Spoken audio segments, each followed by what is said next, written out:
You're listening to theoutdoorstation.co.uk. Welcome to the Travel Show. I think it's a splendid idea. Podcasting around the world.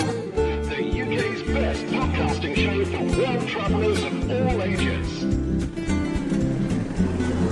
Welcome again. It's a podcast full of hints and tips for travellers of all ages travelling to all places. It's all about getting out and having much more fun.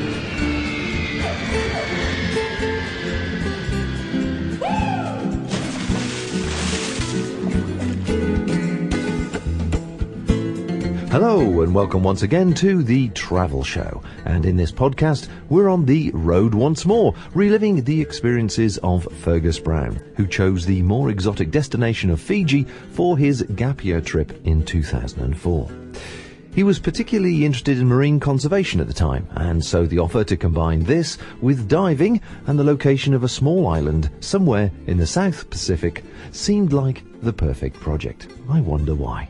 Like most travellers, once he was south of the equator, he and his friend continued on to Australia and New Zealand to see what it had to offer. So I first asked Fergus how he came to choose the more unusual destination of Fiji for a gap year base.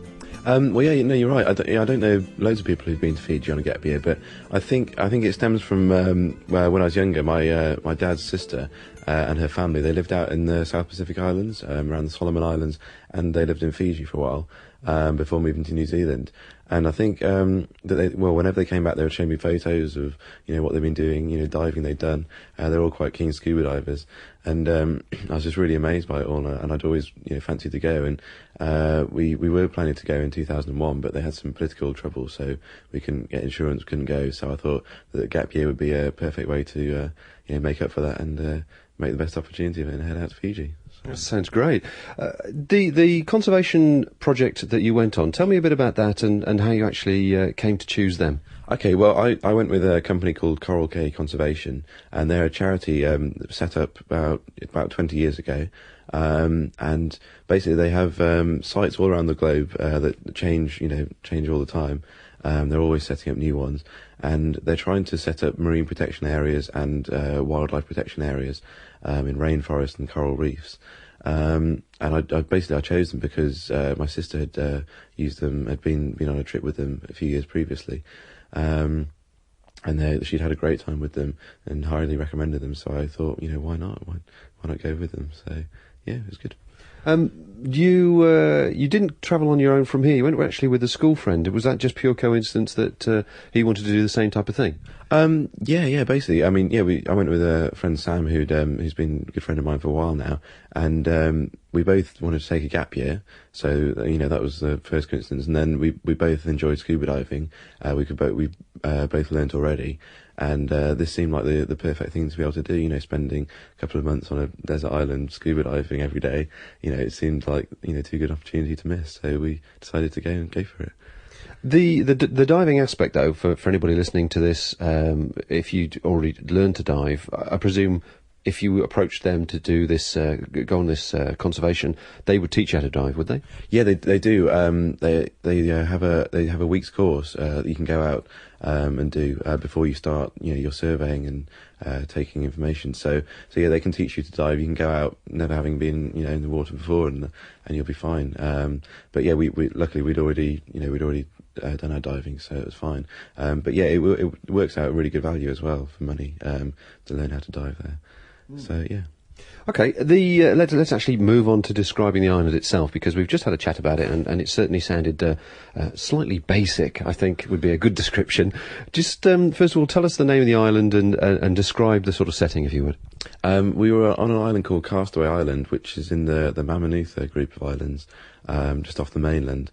And basically it's only about 3 miles long and a couple of miles wide, so it's pretty tiny. And there's no electricity. We didn't have sort of water pumped out there. We had like a big reservoir in a tank at the back. and we had like a generator for a couple of hours a day. So yeah, basic living was definitely one way of describing it. And yeah, we were all in dormitories, no refrigerator or anything like that. So fresh food was hard to come by. So everything had to be shipped in. Yeah, pretty much. Yeah, we had food deliveries, once a week. And we'd form a big chain from the boat out in the bay and pass it all along this big human chain, and then pack it all away. And also the water had to be pumped in. We a big boat came over from the mainland and had to moor up about 300 metres out in the bay. And we had a big tank up at the hill behind the hut, and we laid out a huge pipe. I think the one time that it happened when I was there, it was about 4 a.m. We got woken up. So everybody had to pile in and help. Pretty much, yeah. Everyone got woken up 4 a.m. It was still dark. All went out, got our wetsuits on, and we were laying out all these big pipes, taking them out into the sea, joining them up, and just swimming around, floating while they joined them up to the ship. And we got it sorted eventually. About an hour later, and the water started pumping, and that was fine. And then there's a resort at the other end of the island, and their rubbish boat came hurtling by about 5:30 in the morning, and didn't see the pipe that we'd laid out, and it was waving it as it went by, and just went straight between the boat and the island, and the propeller went straight through the pipe, cut it in half, and so that put a stop to the water for a while, and they had to do some running repairs on that, and replace the broken pipe, and then eventually got it going again. But yeah, we lost a bit of water. And I suppose water, everything's rationed, is it, presumably? Yeah, we're allowed, I think, half a bucket a day for a shower, which no one ever uses really. They save it up and then have maybe one shower a week. So yeah, hygiene's not great there. But yeah, and to flushing the loos, you have to go and fetch a bucket of water from the sea, and every time you want to flush the loo. So yeah, like the water's pretty stringent over there. Well, with a name like Castaway Island, it just sounds like the accommodation was that basic as well, sort of just simple wooden reed huts. Yeah, pretty much. Yeah, they were brick huts. Yeah, reed roofs. You had like basic wooden framed beds, like bunk beds and things. Just like shared dormitories, pretty cramped. But I mean, it was bearable. You could do it okay. And what about the people you were actually sharing with? Who else was sort of at the conservation? Were they all gap year people? Yeah, I'd say about 90% were gap year students. Just come out of sixth form, looking for a break before university. But there were a couple of people who, having maybe a sabbatical leave from their jobs. One guy who'd retired was with the Peace Corps, was going travelling for a few years. But yeah, the majority of people were gap year students, and I think that's probably who it appeals to the most, really. Okay. The actual project itself, then. So you've got there and you've done your diving, and if you've learnt to dive for the first time, whatever. What actually was the day-to-day things that you had to do for 2 months, 3 months? Was it 2 months? Yeah, 2 months. Yeah. Well, for the first 2 weeks that we spent there, obviously we'd learned to dive, so we didn't have to go and do that. But the first 2 months, you're basically learning all the surveying techniques, and you need to learn. Goodness knows how many species of fish, coral, algae, invertebrates and things. All these things that you're in the sea, you have to be able to identify them on site without any sort of reference, and just make a note of it on your dive slate. So you have to like memorise them. Commit all these about 80 species of fish, I think, to memory. So the first 2 weeks spent doing that, and also learning the surveying techniques, like taking the temperature of the water, navigating. So you got to plot a course through the water when you're surveying, so they know which areas have been surveyed. And then after that, then you just go into the normal survey routine of life, which is a bit more relaxed. And I was very glad to get there after the first 2 weeks, because it's pretty hectic. But you get up about 5:30, 6 every morning, depending on whether you're making breakfast. And then you're ready to dive by about 7:30. So it's pretty early light, But I guess you have to make the most of it though, because you can only do things when it's light. So as soon as it goes dark in the evening, that's it. It's to bed about 9 o'clock, which is it's definitely a different way of life from over here. But I should imagine you're fairly tired, aren't you, by then? Yeah. You do a couple of dives a day, and you're lugging big tanks around and taking them to the compressor, and just swimming around, diving every day. and you've got all the chores as well to do, keeping the house tidy, sweeping up, cooking the meals. You know, the volunteers to cook all the meals. And you thought it was going to be relaxing. I know, yeah. Wasn't to be. Well, I mean, it was, of course. It was just a completely different way of life that I'd never experienced before, and it's just amazing, really. So yeah. I mean, it must have been a complete change for yourself. But what about the other people that were out there? Did many people suffer from serious culture shock? Yeah, I think a few of them did. There was about 30 people when we were out there, 30 volunteers and then staff as well. But yeah, I think especially some of the girls, I think, found it hard to cope with the basic lifestyle. And for a lot of them, I think it was the first real travelling, other than maybe France or Spain, that they'd really done. And going, it's the other side of the world. It's about as far away from England as you can get. So it was, it was a big shock for a lot of them, and just coming to a completely different way of life. And the fact that I think Fiji is basically a developing country still in a lot of ways. It reminded me of when I went to Peru. Some of the ways of life that they have over there still very basic. So for a lot of people, I think it took a while for them to adjust to it and to get used to it. But after, when you do, you just sort of, you fall into the routine of life, the way things happen, and it just becomes the norm after a while. And it's really good, feel, because there's a huge sense of sort of camaraderie between everyone that's living there, and you sort of feel, like you're part of the bigger picture, and you feel like, you really feel like you're making a difference when you're out there as well. And everyone's mucking in, everyone's helping out, everyone's doing their fair share of, around the house.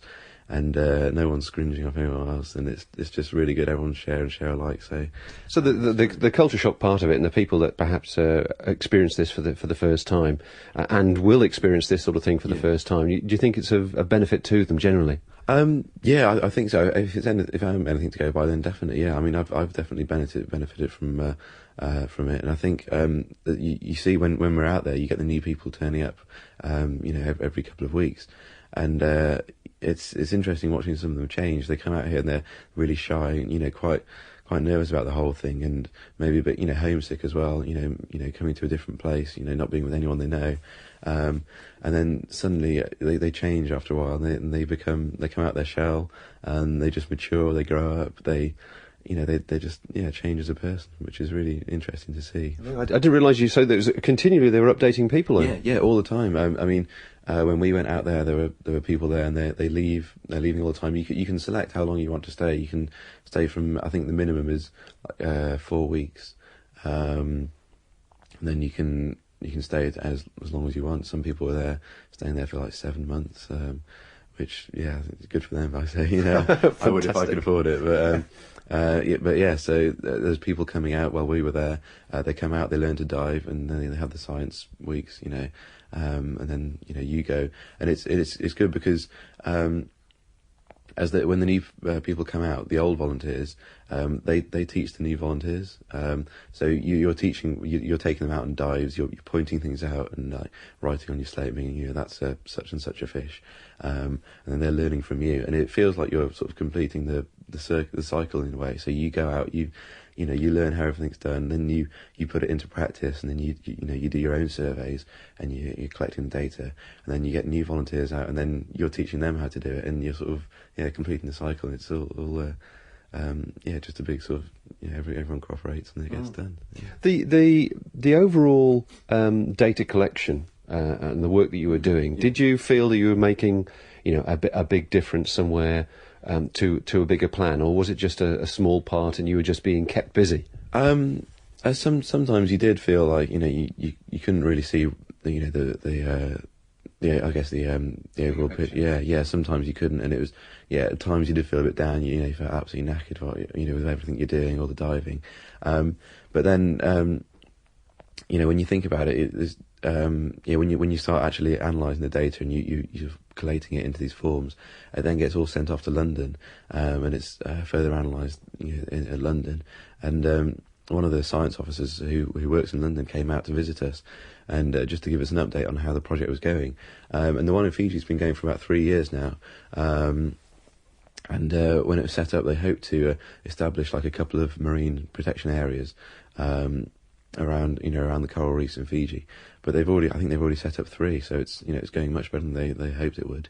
And also when the education is a big part of what the conservation charity is about, and over the course of time when I was there, every week we went off to a nearby school on a local island, and we were trying to inform the young children, which they're going to be tomorrow's fishermen. They're going to be the ones fishing on the reefs, catching the fish, and basically we're trying to inform them how to fish in a sustainable manner, how to use the boats in such a way that they don't damage the reefs, and just basically how to live in harmony with the reef, really.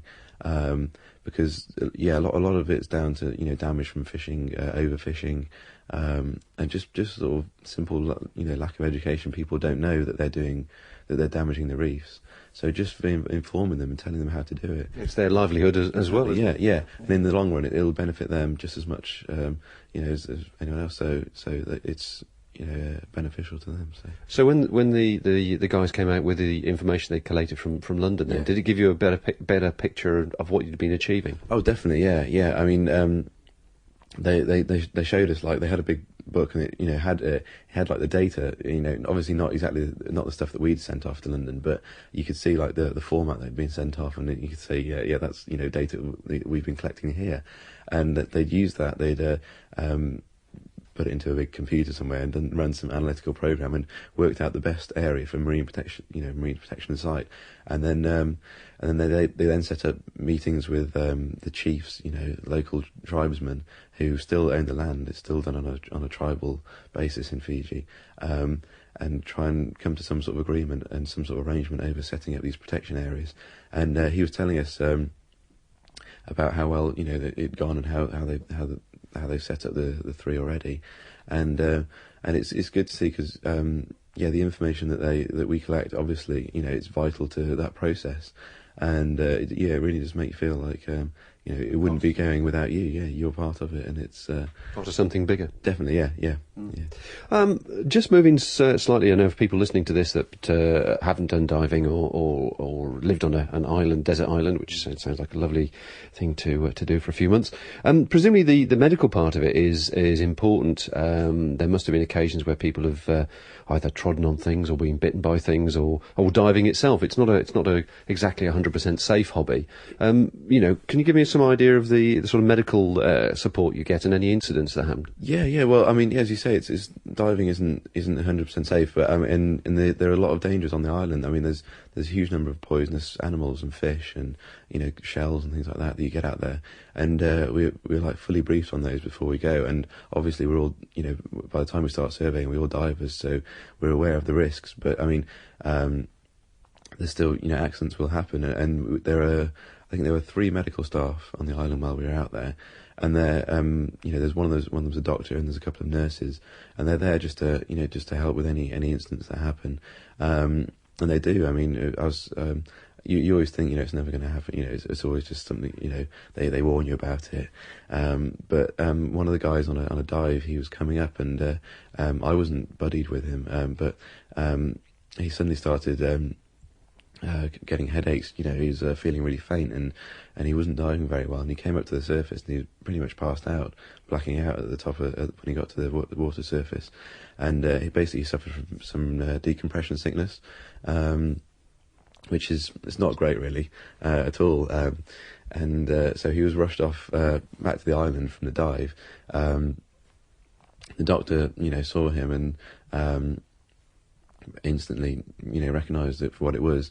And there's a resort just on the other end of the island, and we cooperate with them, really well. And they've got a speedboat, so they whizzed round and picked him up and dashed him off the mainland back to the hospital. And he was just put on an oxygen mask for a while. And just told to rest for a while. And but I mean, it gave you confidence that if anything seriously happened, you'd be dealt with very quickly. Yeah, definitely. Yeah, they have. I mean, obviously, because you're diving, 2 dives a day, and they've got lots of people doing it. There's scope for a huge number of things to go wrong. But they have a lot of stringent safety regimes and backup plans and things in case anything does go wrong. Emergency plans. And everyone's briefed on how to use them, how to use the emergency radio, how to use the oxygen kit, and how to use the anti-venom things, if you tread on a scorpion fish or whatever. So everyone knows how to do it, and it's good when it all comes together. I mean, you like as soon as he was out of the water, he was on the boat. There's an oxygen kit in the boat. His oxygen mask was on straight away, wrapped in an emergency blanket, zoomed back to the boat, and it does give you confidence. Although, cause, I mean, things can go wrong, but it's good to know that if they do go wrong, they're going to get dealt with pretty well. So. And what about yourself? Did you suffer from any bites or anything at all? Yeah, unfortunately I did, and I think a good 60% of the people out there have some sort of illness or something goes wrong.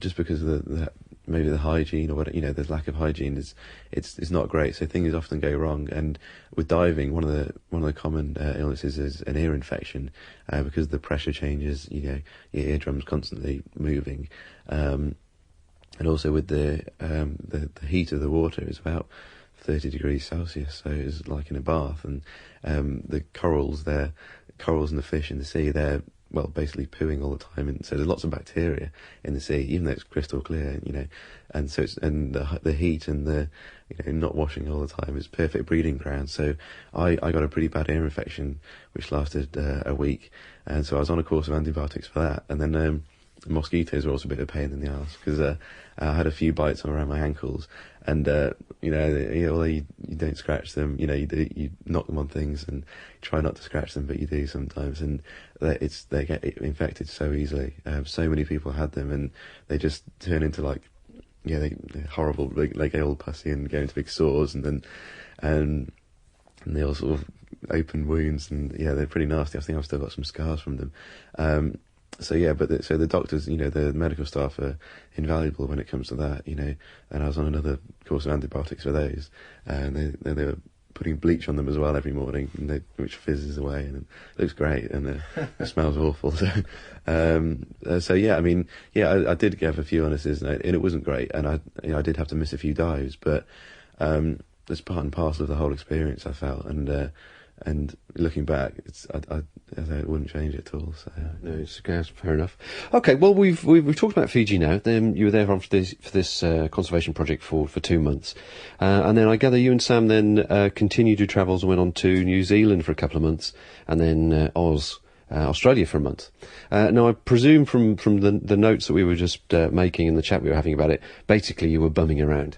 Yeah, pretty much. Yeah, we were just going around, getting buses and things. We hired a car for a bit. Getting hostels, just getting our accommodation wherever we could. Yeah, just seeing what happened from day to day. Not really having a plan of anything really. Just doing things as they came along. So yeah. And just roughly, just give us an idea of where you went and the sort of environment, what it was actually like. In New Zealand, we spent a couple of months there. The first month we were in the North Island. It's basically 2 big islands, and we spent the first month in the North Island. We flew into Auckland and spent a few days there, which was a huge shock coming from Fiji, going to a big city, which is quite, it's very much like being in England. It's quite a Western city really, and so that was a big shock. So we spent a few days there, sort of, acclimatising to getting back to the real world, as it were, almost. And then we travelled up to the Bay of Islands, which is on the northern tip, which is a lovely area, really, really, really beautiful. And we did some travelling around there, and then we spent a couple of weeks doing some mandarin picking, basically just to get a bit of beer money and keep us going a bit longer. And we got bed and board, free bed and board with the people we were picking with, and then got a little bit of extra money on top. So it was good. It worked out, a good deal, but it was hard work, and you snip your fingers a few times with the clippers, and it's not the nicest work, especially when it's raining. But it kept us going for a bit longer. So that was good. And then we went down to Wellington, where I stayed with my family. Well, my auntie, who I mentioned earlier, they're in England now, but at the time they lived in Wellington. So we stayed with them for a while, and then travelled down to the South Island. So the first month went pretty quickly with just a bit of work and a bit of travelling around the cities, and then we were in the South Island, which was pretty different from the North Island. It's so much quieter. I think there's only about 1 million people there, and it's about the size of Scotland, I think, maybe a bit smaller, but it's a huge expanse of land and not many people to occupy it. So it was it was different from the North Island. And the people were, the people were welcoming to you and friendly. And did you mix with any other travellers at all? Excuse me. Well, yeah. The people. I think New Zealanders are probably the friendliest people I've ever met. They're really just genuinely kind and welcoming. And yeah, I think when we got to New Zealand, we started sort of noticing that there are pretty well established travelling routes, that people do, and there's loads, all different sort of buses you can do. You can do like the Kiwi Experience, the Magic Bus, and all these different travelling tours that you can get on. So yeah, you see travellers a lot, and it's quite a popular destination. We decided to hire a car, however, which was it worked out about the same price wise as getting a bus tour, but we thought it would give us a bit more freedom. We could go where we want when we wanted, and it didn't matter about waking up. And it was also useful on a couple of occasions when we got somewhere late and couldn't find anywhere to stay because it was an estate, so we just put the seats down and kipped in the back. So saved a bit of money on accommodation as well. So yeah, the hire car was great as far as we were concerned. It was really allowed us to do what we wanted to do in the South Island. And it was you need it because it's not sort of place you can get around on public transport. Yeah, the west coast of the South Island's virtually desolate. There's nobody there at all, is there? No, there's a few tiny little townships, but other than that, it's just wilderness. Yeah. Well, so from there you went to Cairns and in Australia, and by the sound of it, you jumped on another bus, a Greyhound ticket or whatever the equivalent is, and cruised down the coast, stopping at all the flesh spots. Yeah, pretty much. Yeah, we again, bumming around, sleep in the hostels down the east coast of Australia. We only had a month there, so in hindsight, I'd probably liked a bit longer in Australia, maybe to go into the centre or get across to Perth on the west coast, but yeah, no, it was great fun. We, as you say, flew to Cairns, spent a few days there, and the bus ticket was about, I think, $180, $200, which is about £80-90. So it's pretty good, and it's there's no time limit on it. Got unlimited stops, all these different places down the coast, and you get off when you want. And yeah, we had a few stops down the coast. Airlie Beach, which was Whitsunday Island, Fraser Island, all these different places. So very simple accommodation again on the beach and beach bar and just chilled out. Yeah, pretty much. Yeah. Just little hostels on the beach. Just going to simple places around the coast. So yeah, it's great fun. Excellent. The actual conservation part of it, it was just over £2,000. I understand, for that. So can you just tell us what you got for that money, and then perhaps run through the other costs? Yeah, sure. As you say, just over £2,000. That was for 7 weeks on the island. Pays for all your food, accommodation, transfer from the mainland across to the island, and it pays for all the diving as well. Which if you're doing a holiday or something, you easily pay that much. So yeah, it pays for all the diving, just everything while you're there. So that's the tanks and the air, and you don't have to hire anything. No, you don't have to hire anything. I had some of my own equipment, but everything else gets provided. So yeah. Okay, so you didn't need any spending money for that period of time? Sorry. A little bit, but not much really. Because obviously you don't need to buy any food, and there isn't really that much to buy because you're only on a tiny island, so there's no shops, no supermarkets or anything. There's a little bit. You go to a nearby island, they have a little superstore, so you can buy a packet of biscuits, little luxuries and things, or an ice cream occasionally, and you buy your beer as well. They have beer which they keep in just a box of water, which they think keeps it cool, but it doesn't. So, you can buy your warm beer. But yeah, not really much spending money. Maybe about £200-300. But that included some of the travelling we did afterwards in Fiji. Okay, because we went round the island as well, didn't you? Yeah. The rest of the prices then. So your flight out there, presumably you had a multi-stop ticket. Yeah. We flew with Air New Zealand because Coral Cay and Air New Zealand they had some sort of deal going, some sort of cooperation. I'm not exactly sure what, but we had a multi-stop thing that we'd arranged with Air New Zealand that flies Fiji, New Zealand, Australia, and then back home again. And that was about £900, which is quite a lot, and I'm sure you can find it cheaper. But The problem is getting a flight that goes to Fiji, because it's a pretty remote place to get to, and also we had some diving equipment with us, which cost a bit more. So then New Zealand, Australia, spending money there for everything came to about £3,000 for the 3 months. So, I mean, you didn't scrimp, obviously. You're enjoying yourself there. Yeah, no, I didn't scrimp. We thought, we're only going to do this once, may as well make the most of it. So, yeah. And so would you say that at the end of the day, that's what, about £6,500? Was it money well spent in 2004?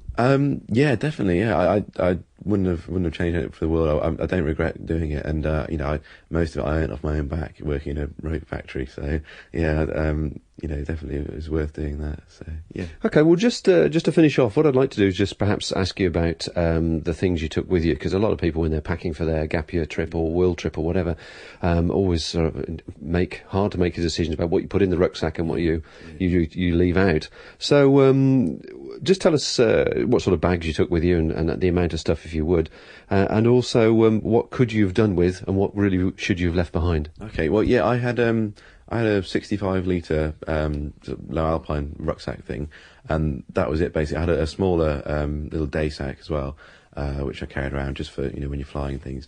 But yeah, basically my whole life was in that big rucksack. Yeah, just clothes-wise, I think in hindsight I probably took more than I needed really. You only need a few pairs of shorts, a couple of t-shirts really when the climate's like that, and if you need any more, you just buy a couple of cheap pairs of t-shirts. I think my wash bag was bigger than I'd liked to have been, and I think I would have loved to find some sort of small concentrated shampoos and things like that.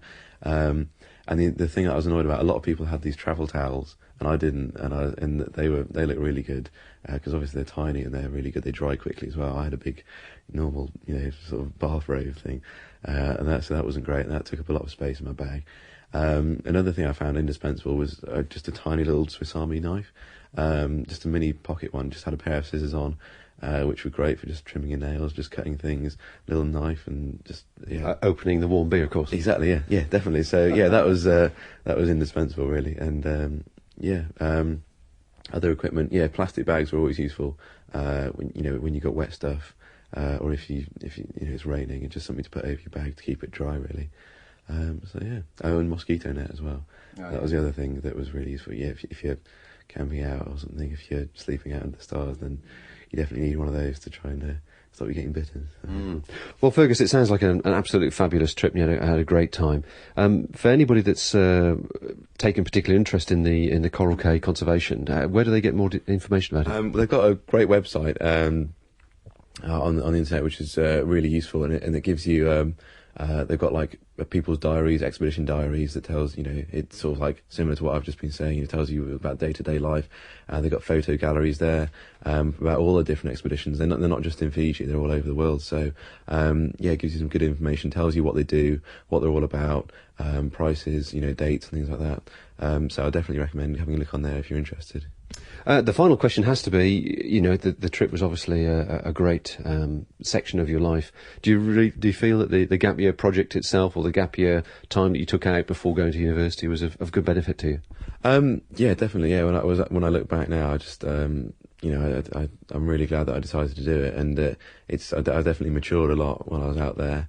Got a lot of life experience, as it were. Saw the world, and just feel a lot more confident in myself as well, and just it's given me definitely given me some good qualities and good things that when I think about now, I realise that I didn't have before, and so I'm really glad that I went and did it. So would you recommend it to anybody to do if they have the opportunity? Definitely, yeah. I mean, it was a nice break from getting out of academia as well, so it was a good break from that, and it was just a really good experience and something that I'll never really forget. Well, you're at university now, and I think you've got a year or so to go on that score. Are you planning to do any more big trips? Well, hopefully. I mean, coming up in a couple of years, as part of my course, I have an elective period where I go off and for about 4 or 5 months, I can go to anywhere I want in the world and study, any part of my course. So hopefully I'll do a bit more travelling, when that time comes around. So. Oh, excellent. Well, when you do, and if you discover any more exciting places, come back and tell us all about it. I will do, yeah. I will. No problem.